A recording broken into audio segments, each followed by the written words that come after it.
Hello children, welcome back to our channel Rimika's Diary.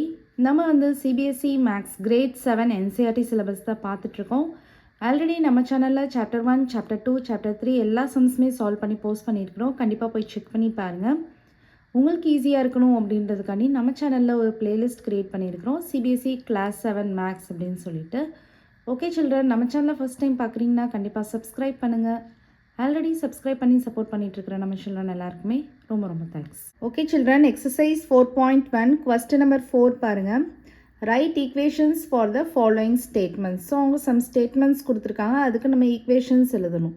Already இதுவுமே நம்ம class 6ல் பார்த்துருக்கோம். இதில் ஃபர்ஸ்ட் சம் பாருங்கள். The sum of numbers x and 4 is 9. So சம்னா என்னது, நமக்கு அடிஷன். ஸோ எக்ஸையும் 4ஐயும் ஆட் பண்ணோன்னா நமக்கு 9 கிடைக்கும் அப்படின்னு சொல்கிறாங்க. ஸோ அப்போ ஃபர்ஸ்ட்டு சப்டிவிஷனுக்கு வந்து x plus 4 is equal to 9. ஓகேவா? நெக்ஸ்ட்டு செகண்ட் சப்டிவிஷன் பாருங்கள். 2 subtracted from y is 8. So ஒயிலிருந்து 2வை சப்ராக்ட் பண்ணுறோம். ஸோ 2 மைனஸ் ஒய் அப்படின்னு போட்டக்கூடாது. 2 சப்ராக்டட் ஃப்ரம் ஒய் அப்படின்னு சொல்லியிருக்காங்க. அப்போ ஒயிலிருந்து 2 சப்ராக்ட் பண்ணுறோம். அப்போ எப்படி எழுதணும்? y minus 2 is equal to 8. y minus 2 is equal to 8. Next, third subdivision பாருங்கள். Third subdivision 10 times a is 70. So இந்த மாதிரி times அப்படின்னு சொன்னாங்கன்னா ப்ராடக்ட் மல்டிப்ளிகேஷன். 10 times a இருந்துச்சுன்னா அது வந்து 70 அப்படின்னு சொல்கிறாங்க. 10 times a is equal to 70. ஓகேவா? நெக்ஸ்ட்டு ஃபோர்த்து சப்டிவிஷன் பாருங்கள். The number b divided by 5 gives 6. So b அப்படின்ற நம்பர் 5ஆல் டிவைட் பண்ணால் நமக்கு 6 கொடுக்குது அப்படின்னு சொல்கிறாங்க. அப்போது b by 5 is equal to 6. Understand ஆகுதா? இந்த மாதிரி தான் நம்ம எழுதணும். நெக்ஸ்ட்டு ஃபிஃப்த்து சம் பாருங்கள். ஃபிஃப்த்து சப்டிவிஷன் பாருங்கள். 3/4 ஆஃப் t இஸ் 15 அப்படின்னு சொல்கிறாங்க. 3/4 அப்படின்னு சொல்லுவோம்ல, அதான் 3/4. ஸோ 3/4 ஆஃப் t அப்படின்றது நம்ம 3/4 t போடுவோம். 3/4 ஆஃப் t ஆஃப்னு அர்த்தம், மல்டிப்ளிகேஷன் அர்த்தம். அப்போது 3/4 t இஸ் 15. அப்போது இஸ் ஈக்குவல் டு 15. அண்டர்ஸ்டாண்ட் ஆகுதா? நெக்ஸ்ட்டு சிக்ஸ்த்து சப்டிவிஷன் பாருங்கள். 7 times m plus 7 gets you 77. So 7 times m அப்படின்றது 7m போட்டுருவோம். ப்ளஸ் 7 சொல்லியிருக்காங்க. அப்போ நம்ம என்ன பண்ணுவோம், ஒரு 7 ஆட் பண்ணுவோம். gets you 77. இப்போ இஸ் ஈக்குவல் டு 77. ஓகேவா? நெக்ஸ்ட்டு செவன்த்து சப்டிவிஷன் பாருங்கள். 1/4 of a number. 1/4 of a நம்பர்னா என்னது? 1/4. 1/4. So 1/4 of a number x minus 4 gives 4 அப்படின்னு சொல்கிறாங்க. So 1/4 of a number x. So ஒரு எக்ஸ் அப்படின்ற ஒரு நம்பர் இருக்குது. அது எவ்வளோ ஃப்ராக்ஷனில் இருக்குது? 1/4 ஃப்ராக்ஷனில் இருக்குது. So 1/4 of a number X, அதுலேருந்து எவ்வளோ மைனஸ் பண்ணணும்? 4 மைனஸ் பண்ணணும். அது என்ன நமக்கு கிவ் பண்ணுது? 4 கிவ் பண்ணுது. 1/4x minus 4 is equal to 4. So இதை வந்து நீங்கள் 1 into x நமக்கு என்னது? எக்ஸ். அப்போது நீங்கள் இதை எப்படி எழுதலாம் அப்படின்னா x/4 அப்படின்னு எழுதிக்கலாம். x/4 minus 4 is equal to 4. இந்த மாதிரி நீங்கள் எழுதிக்கலாம். ஓகேவா? இப்போ இங்கே வந்து 1 தான் இருக்குது. ஸோ 1 into x என்னது? எக்ஸ். இப்போ நம்ம எக்ஸ் மட்டும் எழுதிக்கலாம். ஓகேவா? நெக்ஸ்ட்டு எயித்து சப்டிவிஷன் பாருங்கள். Eighth subdivision. If you take away 6. Take அவேனாலே நமக்கு என்னது? Subtraction. If you take away 6 from எதுலேருந்து நம்ம டேக் அவே பண்ணுறோம்? 6 times ஒய்லேருந்து டேக் அவே பண்ணுறோம். ஓகேவா? அப்போ இதுதான் ஃபஸ்ட்டு போடணும். ஸோ 6 times ஒய் அப்படின்றது நம்ம எப்படி எழுதணும்? 6y. 6y. அதுலேருந்து எவ்வளோ டேக் அவே பண்ணுறோம்? 6 டேக் அவே பண்ணுறோம். அப்போது 6y minus 6 you get 60 சொல்லியிருக்காங்க. அப்போ இஸ் ஈக்குவல் டு 60. அண்டர்ஸ்டாண்ட் ஆகுதா? நெக்ஸ்ட்டு இந்த லாஸ்ட்டு சம் பாருங்கள். If you add 3 to 1/3 of z. So 1/3 of z ஓட 3 ஆட் பண்ணணும் அப்படின்னு சொல்கிறாங்க. ஸோ 1/3 ஆஃப் z அப்படின்றது நீங்கள் அதே மாதிரி தான் 1/3 z அப்படின்னு போட்டுக்கலாம், இல்லைனா z/3 அப்படியும் போட்டுக்கலாம். இந்த ரெண்டு வேலை நீங்கள் எந்த வேணாலும் சூஸ் பண்ணிக்கலாம். ஓகேவா? if you add 3 to 1/3 of z. So 3 வந்து ஆட் பண்ண சொல்கிறாங்க. 1/3 of z-ஓட 3 ஆட் பண்ண சொல்கிறாங்க. you get 30 சொல்கிறாங்க.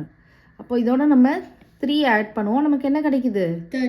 30. ஸோ இந்த மாதிரி நீங்கள் எழுதிக்கலாம். இல்லைனா z/3 + 3 = 30.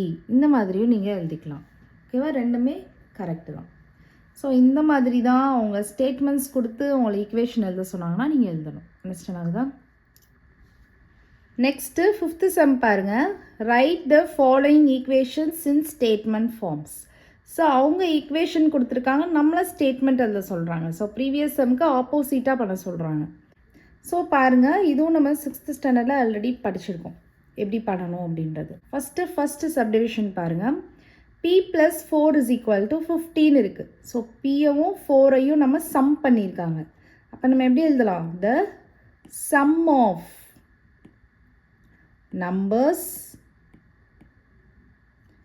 p and 4 is 15.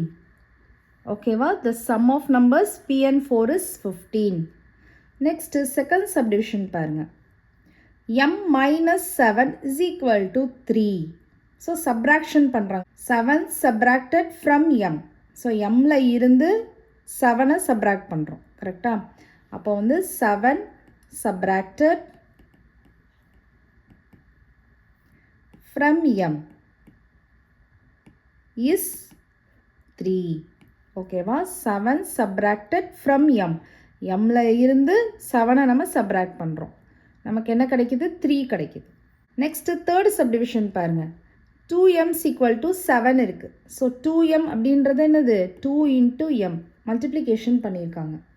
அப்போ நம்ம எப்படி எழுதலாம்? 2m அப்படின்றது 2 times m. So 2 times m is 7. ஓகேவா? 2 times m is 7. Next fourth subdivision பாருங்கள். m/5 = 3. இது வந்து டிவிஷன். m/5 அப்படின்னு கொடுத்துருக்காங்க. ஸோ இது எப்படி எழுதலாம்? Fourth subdivision. இந்த நம்பர் m அப்படின்ற நம்பர் எதால் டிவைட் பண்ணுறோம்? 5ஆல் டிவைட் பண்ணுறோம். So the number m is divided by 5. நமக்கு என்ன கிவ் பண்ணுது? 5ஆல் வந்து நம்பரை டிவைட் பண்ணுறப்ப நமக்கு என்ன நம்பர் கிவ் பண்ணுது? 3 கொடுக்குது. So gives 3. The number m is divided by 5 gives 3. Next 5th subdivision பாருங்கள். 3m/5 = 6 அப்படின்னு கொடுத்துருக்காங்க. ஸோ 3m/5 அப்படின்றத எப்படி எழுதலாம்?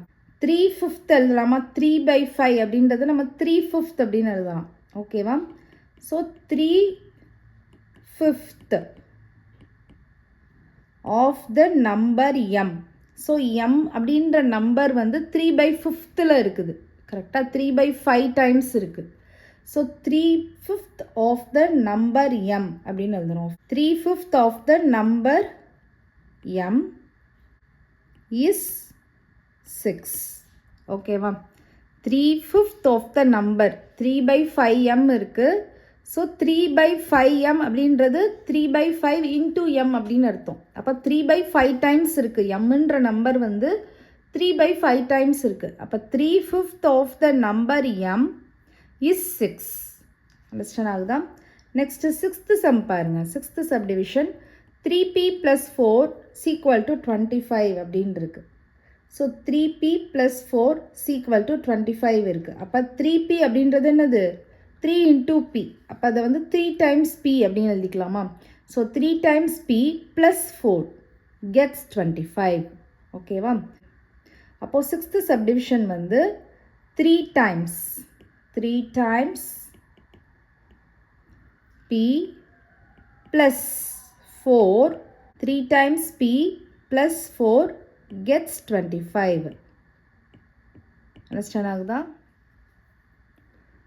நெக்ஸ்ட்டு 7th ஈக்குவேஷன் பாருங்கள். 4p - 2 = 18 இருக்குது. ஸோ 4p அப்படின்றது என்னது? 4 டைம்ஸ் p, அதாவது 4 × p. இங்கே சப்ராக்ஷன் கொடுத்துருக்காங்க.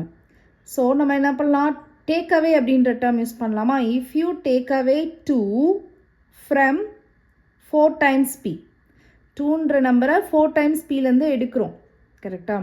ஸோ அப்போது if you take away 2 from 4 times p you get 18 அப்படின்னு எழுதலாம். ஓகேவா.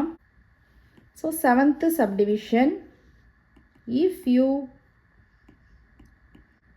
you take away 2 from 4 times p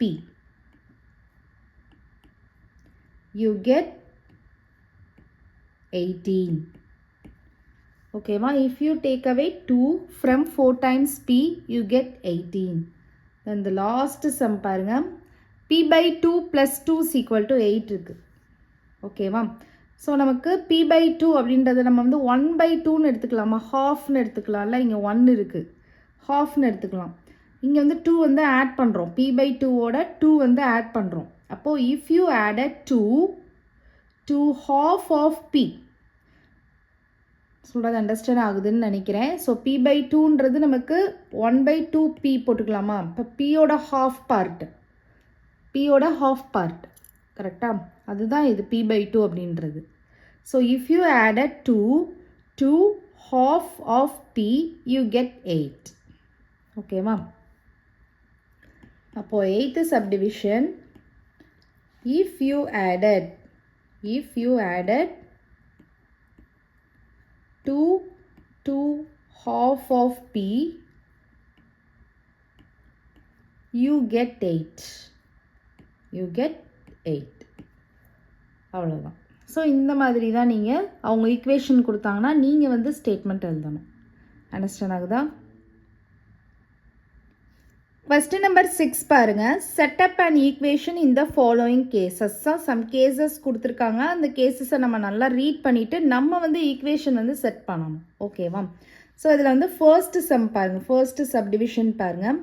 Irfan says that he has 7 marbles more than 5 times the marbles Parmit has. Irfan has 37 marbles. Take M to be the number of Parmit's marbles. So total marbles என்னது 37 marbles. அதாவது இர்ஃபான் கிட்ட இருக்கிற total marbles வந்து 37 marbles. நம்ம வந்து permit மார்பிள்ஸ்லேருந்து எப்படி கொண்டு வரோம், எப்படி ஃபார்ம் பண்ணுறோம் அப்படின்றத இப்போ நம்ம காமிக்கணும். ஓகேவா. இப்போ இர்ஃபான் கிட்ட வந்து 7 மார்பிள்ஸ் மோராக இருக்குது. தென் 5 times the marbles permit has. ஓகேவா. பர்மிட்டோட மார்பிள் வந்து எம் அப்படின்னு கன்சிடர் பண்ண சொல்லியிருக்காங்க. So Irfan says that he has 7 marbles more than 5 times the marbles Parmit has. So permit கிட்ட வந்து இப்போ எம் அப்படின்ற மார்பிள்ஸ் இருக்குன்னா அதுலேருந்து 5 டைம்ஸ் மோராக இருக்குது. 5 டைம்ஸ் மோர் ப்ளஸ் 7 மார்பிள்ஸ் வேறு எக்ஸ்ட்ரா இருக்குது. இது எல்லாத்தையும் நம்ம சேர்த்தா தான் நமக்கு டோட்டலாக யாரோட மார்பிள்ஸ் கிடைக்கும், இர்ஃபானோட மார்பிள்ஸ் கிடைக்கும். ஓகேவா. அதுதான் கொடுத்துருக்காங்க. இர்ஃபான் மார்பிள்ஸ் நமக்கு ஆல்ரெடி கொடுத்துட்டாங்க. பர்மித்தோட மார்பிள் வந்து கன்சிடர் பண்ண சொல்லியிருக்காங்க, ஒரு வேரியபிள் கொடுத்து கன்சிடர் பண்ண சொல்லியிருக்காங்க எம் அப்படின்னு சொல்லிட்டு. ஸோ இர்ஃபான் என்ன சொல்கிறான், அவன்கிட்ட இருக்கிற மார்பிள் எப்படி இருக்கான், ஸோ அவன்கிட்ட எப்படி இருக்கான் 5 டைம்ஸ் மோராக இருக்கான், ப்ளஸ் எக்ஸ்ட்ரா வேறு ஒரு 7 மார்பிள்ஸ் இருக்குது. 5 டைம்ஸ் மோராக இருக்குது ப்ளஸ் எக்ஸ்ட்ரா வேறு 7 மார்பிள்ஸ் இருக்குது. ஓகேவா. And compared to the permit marbles. So அதை எப்படி எழுதலாம், 5m ப்ளஸ் 7 இதெல்லாம் சேர்த்தா தான் நமக்கு இர்ஃபான் கிட்ட இருக்கிற அந்த 37 மார்பிள்ஸ் கிடைக்கிது. ஓகேவா. 37. ஸோ இந்த மாதிரி தான் நம்ம வந்து ஈக்குவேஷன் வந்து ஃபார்ம் பண்ணணும். ஸோ இதுக்கு முன்னாடி ஒரு ஸ்டெப் எழுதணும். ஆக்சுவலாக லெட் நம்ம கன்சிடர் பண்ணிக்கிறோம்ல m be the number of permit marble.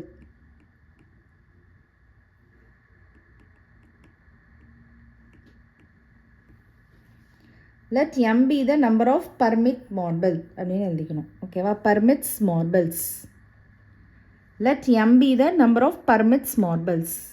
Next வந்து second one, Lakshmi's father is 49 years old. So லக்ஷ்மியோட ஃபாதரோட ஏஜ் வந்து எவ்வளவு இருக்குது, 49 years இருக்குது. அவரோட ஏஜ் வந்து he is 4 years older than 3 times Lakshmi's age. நம்மளுக்கு வந்து லக்ஷ்மியோட ஃபாதர் ஏஜ் தெரியும். லக்ஷ்மியோட ஏஜில் இருந்து எப்படி ஃபார்ம் ஆகுது அப்படின்றத நம்ம சொல்லணும் ஈக்குவேஷனில். ஓகேவா? லக்ஷ்மிஸ் ஏஜிலேருந்து எப்படி ஃபாதர் ஏஜ் வந்து ஃபார்ம் ஆகுதுன்றதை நம்ம சொல்ல போகிறோம். இப்போ இங்கே எப்படி நமக்கு இர்ஃபானோட மார்பிள்ஸ் தெரியும். இர்ஃபான் கிட்ட வந்து 37 மார்பிள்ஸ் இருக்குன்னு தெரியும். அதை வந்து பர்மித்தோட மார்பிள்ஸ்லேருந்து எப்படி ஃபார்ம் ஆகுது அப்படின்றத நம்ம சொல்லியிருந்தோம்.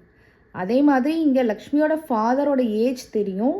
அதை வந்து லக்ஷ்மியோட ஏஜிலேருந்து நம்ம எப்படி ஃபார்ம் ஆச்சு அப்படின்றத சொல்ல போகிறோம். இப்போ லக்ஷ்மியோட ஃபாதர் ஏஜ் இருந்து என்னது 49. ஸோ அந்த 49 எழுதிக்கோங்க. ஸோ இந்த 49 அப்படின்றது லக்ஷ்மியோட ஏஜ்லேருந்து எப்படி ஃபார்ம் ஆச்சுன்னு நம்ம சொல்ல போகிறோம். ஸோ லக்ஷ்மியோட ஏஜ்லேருந்து எப்படி ஃபார்ம் ஆகிருக்கு? He is 4 years older than 3 times Lakshmi's age. So Lakshmi's ஏஜை வந்து நம்ம ஒய்ன்னு வச்சுக்கிறோம். So let y be the Lakshmi's age அப்படின்னு எழுதிக்கோங்க. Let y be the Lakshmi's age. இப்போ வந்து ஃபாதரோட ஏஜ் வந்து 49. இதை லக்ஷ்மிஸ் ஏஜ்லேருந்து எப்படி ஃபார்ம் ஆச்சு அப்படின்றத நம்ம இப்போ சொல்ல போகிறோம். 3 times லக்ஷ்மிஸ் ஏஜ் அப்படின்னு சொல்லியிருக்காங்க. அதை ஃபஸ்ட்டு நம்ம எழுதிக்கலாம். 3 times, அப்போ 3 times 3y. 3 times Lakshmi's ஏஜ்னா 3y. அதோட 4 years ஓல்டர்னு சொல்லியிருக்காங்க. ஸோ ஃபாதர் வந்து when compared to the daughter, father வந்து எப்படி இருப்பாங்க? பெரியவங்களாக தான் இருப்பாங்க. கரெக்டாக? ஸோ அப்போ அதிகமாக தான் இருக்கும் அவங்க age.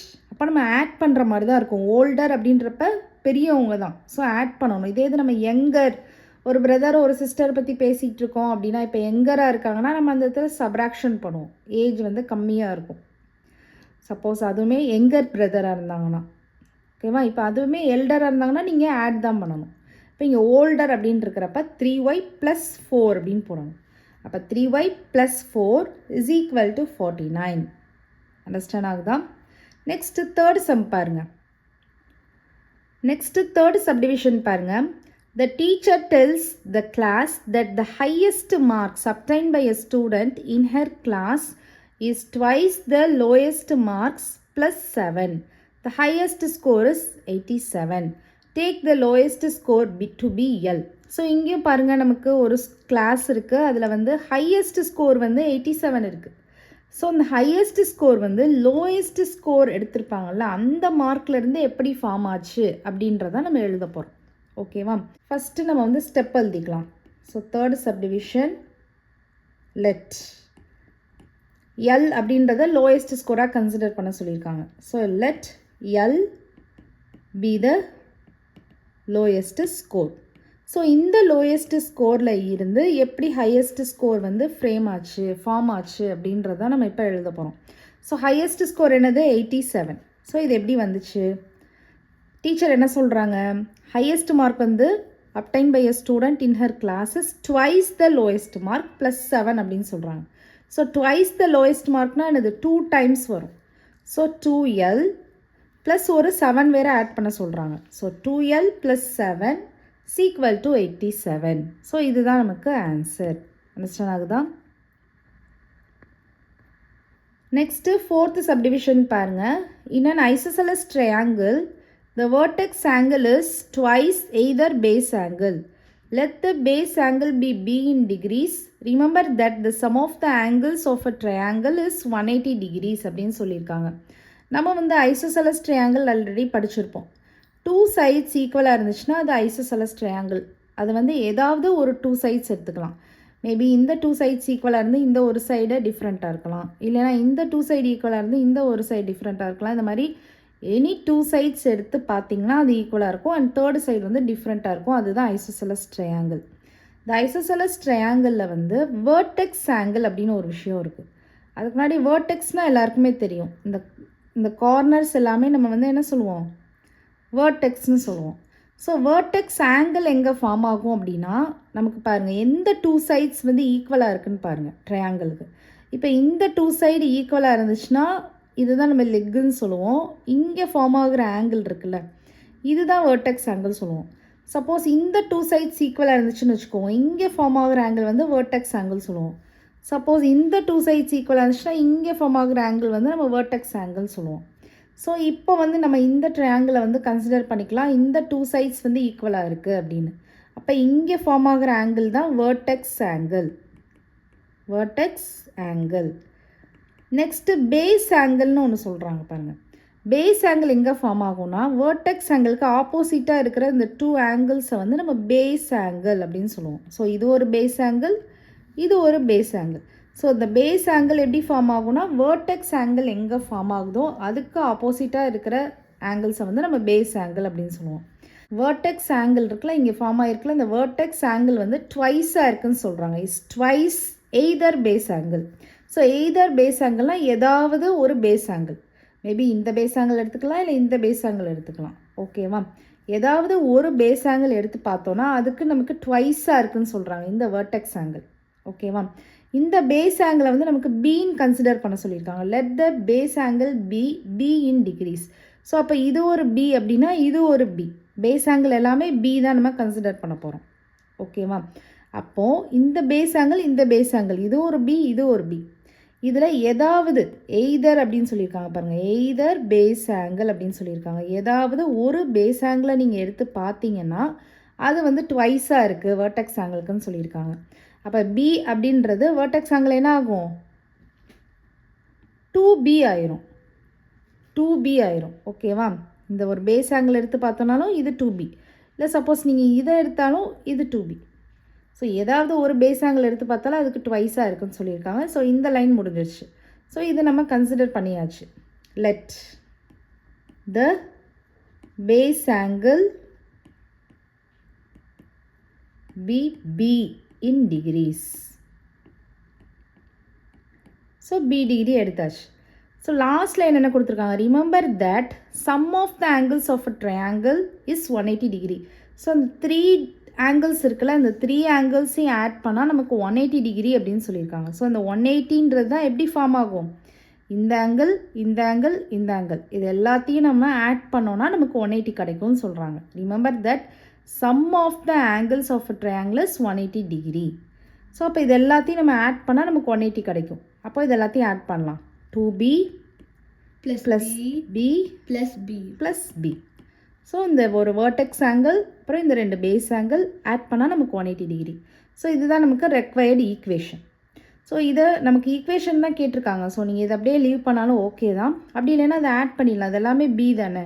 2B plus B 3B plus B 4B. So 4B is equal to 180 degree is the answer. Understand ஆகுதா? ஓகே சில்ட்ரன், இந்த சம்மோட இந்த எக்ஸசைஸ் வந்து ஃபினிஷ்ட் ஆகுது. இந்த வீடியோ உங்களுக்கு பிடிச்சிருந்ததுன்னா லைக் பண்ணுங்கள், ஷேர் பண்ணுங்கள், நம்ம சேனலை சப்ஸ்கிரைப் பண்ணுங்கள். Bye children.